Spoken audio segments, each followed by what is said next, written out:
जो लोग पहली बार पेपर देने जाएंगे, आपको बताता हूं मैं क्या होता है। जो लोग दे चुके हैं उनको तो पता ही है, लेकिन जो लोग पहली बार देंगे आप समझिए इस बात को। डे वन जब होता है, पहले दिन जब पहला पेपर होगा, तो आपका पहले शिफ्ट में ऐसे और हिंदी के पेपर होते हैं। डे वन डे टू में, डे वन में आपका ऐसे और हिंदी आता है, डे टू में आपका GS1 और GS2 रहेगा, डे थ्री में आपका GS3 GS4 आएगा। और पहले क्या होगा, ऑप्शनल सब्जेक्ट हुआ करता था, ठीक है। तो यहां पर ब्रेक हो जाती थी, ब्रेक पर, यानी कि जो डे 4 था वो ब्रेक था, और उसके बाद डे 5 के दिन आपका ऑप्शनल का पेपर 1 और पेपर 2 होता था। अब ये नहीं पता कि ब्रेक होगा कि नहीं होगा, अगर होगा तो यहां पर समझिए कि आपका GS5 और GS6 हो जाएगा। अब देखिए समझिए, मेन प्रॉब्लम समझिए। पहले दिन आप जब तैयारी करते हो, फर्स्ट डे जब आप एग्जाम स्टार्ट होने से पहले बिल्कुल फ्रेश है, आप गए, आपने ऐसे और हिंदी का पेपर हैंडल कर लिया, कोई बात नहीं। फिर शाम को लगभग 5 बजे पेपर खत्म होता है, घर आते आते 6 साढ़े 6 बज जाता है, ठीक है, बचेगा। जब शाम को 5-6 बजे आओगे, आप थके होगे, दिन भर के थके होगे, ठीक है, पेपर देकर आए हो, भले ही ऐसे और हिंदी है, लेकिन पेपर देना ही पड़ता 3 घंटे का। जब 6 बजे वापस आते हो, उसके बाद आपका GS1 और GS2 की तैयारी करते हो। GS1 हिस्ट्री, 4 प्रकार की हिस्ट्री है, art and culture, modern history, ठीक है, पोस्ट इंडिपेंडेंस और वर्ल्ड हिस्ट्री। अगर उसको आप करने बैठोगे तो आप क्या देखते हो कि आपका 3-4 घंटे निकल गए, लेकिन रिवीजन हुआ ही नहीं आपका। आप खत्म नहीं, GS1 खत्म नहीं कर पाए, और आपको टेंशन इस बात की है कि GS2 को भी हमें पढ़ना है। GS2 means polity, international affairs, समझिएगा। आप अपने ही नोट्स को पढ़ रहे हो, मैं कोई नई किताब के बारे में नहीं पढ़ रहा, आप उसको पढ़ चुके हो, उसको ही पढ़ने की कोशिश कर रहे हो, आप पढ़ नहीं पा रहे हो। आप देखोगे कि आपका GS1 खत्म नहीं हो पाया और रात के 12 बज गए। फिर आपको सोना भी है, क्योंकि अगले दिन छुट्टी नहीं है, ब्रेक नहीं है यहाँ पे, अगले दिन ही आपका GS1 और GS2 है, आप पेपर देने जाते हो और आप सोचते हो कि यार GS2 पढ़ नहीं पाया, एक काम करेंगे ब्रेक में पढ़ लेंगे। अब ब्रेक कितना है, 1.5-2 घंटे का ब्रेक होता है, जिसमें आप पेपर देकर आते हो, चाय पीते हो, थोड़ा सा माइंड फ्रेश करते हो, बहुत से बहुत आधा घंटा थोड़ा सा किताबें आप देख लेते हो, ज्यादा कुछ कर नहीं पाते उसके अंदर। तो आपने जो किताब, जो नोट्स बनाए थे, उन नोट्स को आप रिवाइज नहीं कर पाते अपनी एग्जाम से पहले। अब देखिए, बुरा ये नहीं हुआ है, बुरा क्या होगा, बुरा ये होगा कि जब पेपर GS1 GS2 दे दोगे, उसके बाद जब घर आओगे तो भी ब्रेक नहीं है, आप थके हो, 2 दिन ही थके हो, 2 दिन। और ये बात थकान जो बोल रहा हूं ना, ये इसको हल्के मत दीजिएगा, अभी आपको पता नहीं मेंस क्या चीज होती है, हल्के और बिल्कुल मत देना। अगर आप प्री का पेपर देकर थक गए हो, समझो कि आपके साथ क्या होने वाला है, ठीक है। इसलिए माइंडसेट, स्ट्रैटेजी मैटर करती है। कंटेंट तो पढ़ ही नहीं पाओगे यार, कंटेंट 30% मैंने ऐसे नहीं बोला था, कुछ सोच समझ के बोला था, ठीक है। तीसरे दिन आप आते हो, 2 दिन थके हुए हो, और फिर आप तैयारी करते हो। आप समझो कि क्या होगा, बॉडी आपकी जवाब देना शुरू कर चुकी होगी, थकान होती है, और एक वक्त ऐसा आता है जब आप कहते हो कि यार इनफ इज इनफ, बहुत हो गया, छोड़ो, देखते जो होगा देखा जाएगा। और जब ये सोचते हो तो आप रिविजन ढंग से उस तरीके से नहीं कर पाते हो, पेपर उस इंटेंसिटी दे नहीं पाते हो, बस दे देते हो, और थकान आप पे हावी होकर चली जाती है, और आपका जो ग्राफ है वो नीचे की तरफ गिरना शुरू करता है।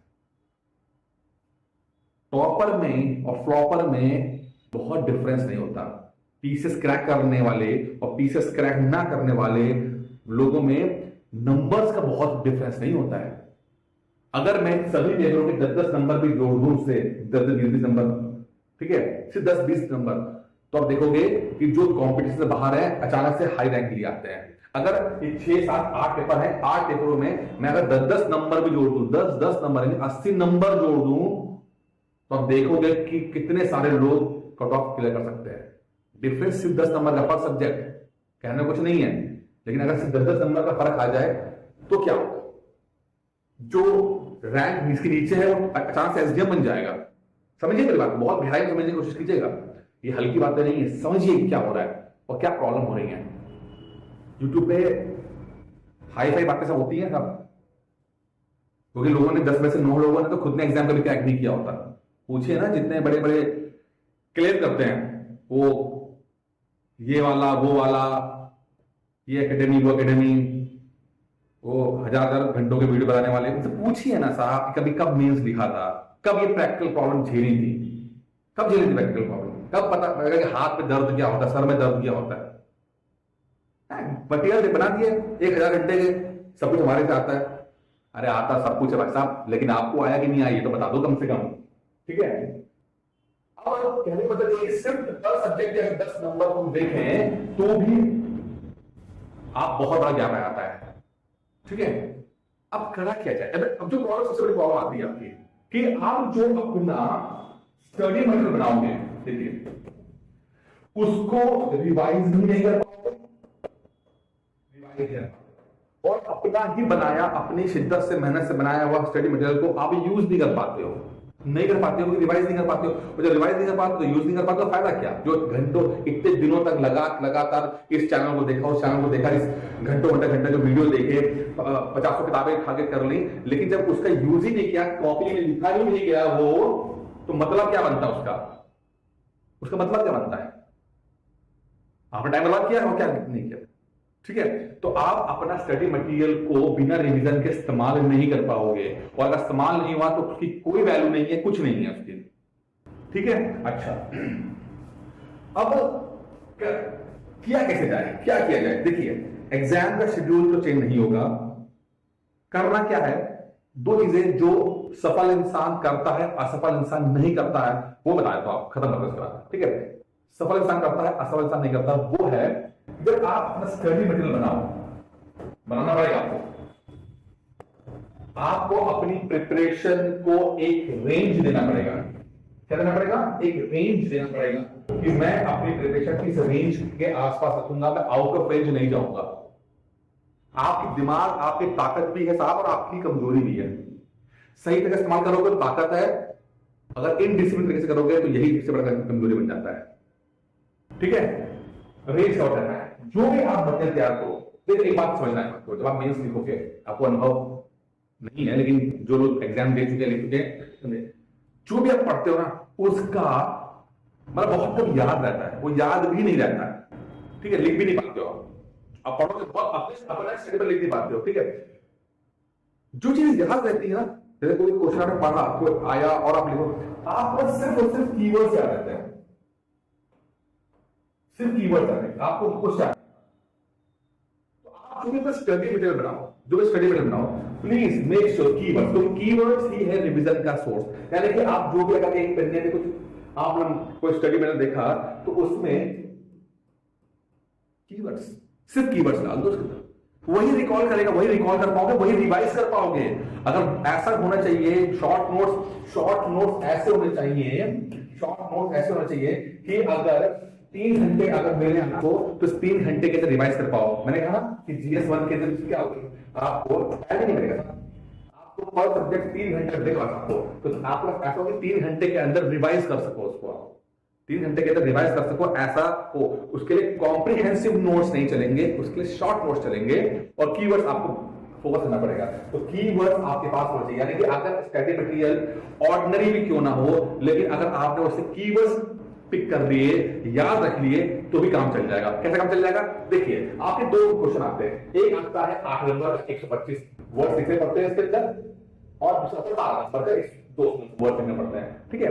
125 वर्ड्स, यानी कि अगर मैं किसी क्वेश्चन पूछूं तो 125 वर्ड का मतलब होता है बहुत से बहुत 5 से 6 पॉइंट्स, 5 से 6 पॉइंट्स बस। यानी किसी टॉपिक के ऊपर 5 से 6 पॉइंट अगर आपको आते हैं तो 125 वर्ड हमारे हो जाएंगे, मकाम हो जाएगा। यानी कि अगर स्टडी मटेरियल आपका ठीक ठाक सा भी है और आपने उससे पूरा यूज कर लिया विद हेल्प ऑफ कीवर्ड्स और उसको लिख दिया आपने, तो आपका काम चल जा रहा है। यानी कि आपका स्टडी मटेरियल बहुत यूनिक होने की जरूरत नहीं है कि फला कोचिंग का हो, अरे है, यूज कर पा रहे हो कि नहीं कर पा रहे हो ये पूछो अपने आप से, यूज कर पा रहे हो। कोई क्लेम कुछ भी करे, सब कुछ हमारे यहां से आता है बिल्कुल, आप यूज कर पाए इसको, तो यहां पर एक यूसेज किस तरह से यूज कर पा रहे हो, और ज्यादा हाई फाई चाहिए भी नहीं। 125 वर्ड्स में कितने, 5 पॉइंट्स, आपको हर टॉपिक के 5 पॉइंट चाहिए। रूल ऑफ थंब क्या होता है, 8 नंबर के उसमें, मैं रूल ऑफ थंब बोलता हूं, 8 नंबर के बाद 8 पॉइंट्स, 12 नंबर में 12 पॉइंट्स, 8 सवाल के ऊपर 8 पॉइंट्स, 12 नंबर वाला सवाल के ऊपर 12 पॉइंट्स। ये मैंने बोला है, लेकिन मुझे पता 8 बोला है तो 6 तो पहुंच जाओगे, 12 बोला है तो 8 9 तो पहुंच जाओगे। 8 बोला है तो 6 7 5 6 तो पहुंच जाओगे, काम चल जाएगा। और 12 बोला है तो 7 8 पहुंच जाओगे, काम हो जाएगा आपका।